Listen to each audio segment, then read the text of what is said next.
പയർവള്ളികൾ വാടിത്തുടങ്ങിയിരിക്കുന്നു. ഇവയെ പറിച്ചു കളഞ്ഞ ശേഷം പുതിയ കൃഷിക്കായി ഭൂമി തയ്യാറാക്കിയെടുക്കണം. കേരളത്തിൻ്റെ ഏത് കാലാവസ്ഥയ്ക്കും അനുയോജ്യമായ കൃഷിയാണ് വള്ളിപ്പയർ കൃഷി. എങ്കിലും സെപ്റ്റംബർ മുതൽ മെയ് വരെയുള്ള സമയമാണ് പയർ കൃഷിക്ക് അനുയോജ്യമായിട്ടുള്ള സമയം. പയറിന് സാമാന്യം നല്ല സൂര്യപ്രകാശം ആവശ്യമാണ്. മണ്ണ് നന്നായി കിളച്ച് 2 അടി വീതിയിലും 1 അടി താഴ്ചയിലും തടങ്ങളെടുത്ത് ഉണക്കിയ മണ്ണിൽ ചാണകപ്പൊടിയും ചേർത്ത് നമുക്ക് പയർ വിത്തുകൾ പാകാം.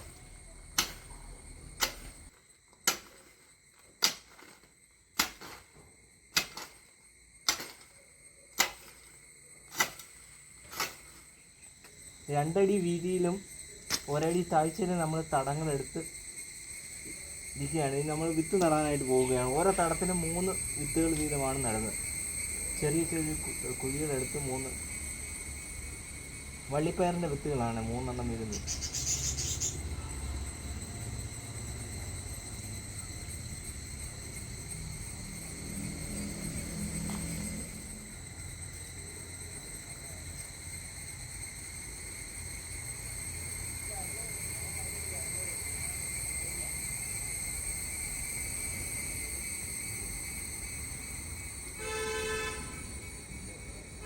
വേനൽക്കാലമാണെങ്കിൽ നമ്മൾ പയർത്തടങ്ങൾ രാവിലെയും വൈകുന്നേരം നന്നായിട്ടൊന്ന് നനച്ചു കൊടുക്കണം. മഴക്കാലമാണെങ്കിൽ അങ്ങനെ നനയ്ക്കണ്ട, വേനൽക്കാലത്ത് നന്നായിട്ട് നനച്ചു കൊടുക്കണം. വിത്ത് നട്ട് 3-ാം ദിവസം തന്നെ മുളകൾ വന്നു തുടങ്ങും. പയറിൻ്റെ മുളകൾ വന്നു തുടങ്ങും. വിത്ത് പാകി ഒരാഴ്ച കഴിഞ്ഞുള്ള സ്റ്റേജാണിത്.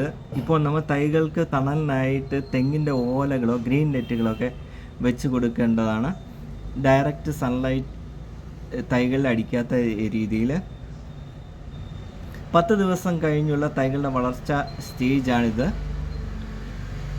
15 ദിവസം കഴിഞ്ഞുള്ള തൈകളുടെ വളർച്ച സ്റ്റേജാണിത്.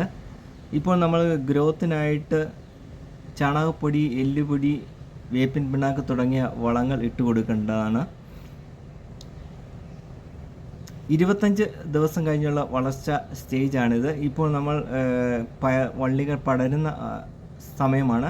അപ്പോൾ പടരാനായിട്ട് മരത്തിൻ്റെ കൊമ്പുകളോ കയറ് കൊണ്ടുള്ള നെറ്റുകളോ ഒക്കെ ഇട്ട് കൊടുക്കാവുന്നതാണ്. 40 മുതൽ 45 ദിവസം ആകുമ്പോഴേക്കും പയർ ചെടികൾ പൂവിട്ട് തുടങ്ങും.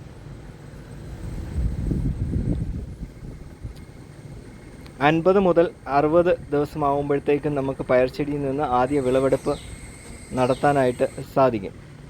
അധിക കീടബാധകളൊന്നുമില്ലാതെ ആർക്കും വളരെ ലളിതമായി ചെയ്യാൻ പറ്റുന്ന ഒരു പച്ചക്കറി വിളയാണ് വള്ളിപ്പയർ കൃഷി എന്ന് പറയുന്നത്. അപ്പോൾ കൃഷി സംബന്ധമായിട്ടുള്ള ഇത്തരം വീഡിയോ നിങ്ങൾ ഇഷ്ടപ്പെടുന്നുണ്ടെങ്കിൽ ചാനൽ ഒന്ന് സബ്സ്ക്രൈബ് ചെയ്യാൻ മറക്കരുത്. അപ്പോൾ മറ്റൊരു വീഡിയോയുമായിട്ട് വീണ്ടും കാണാം.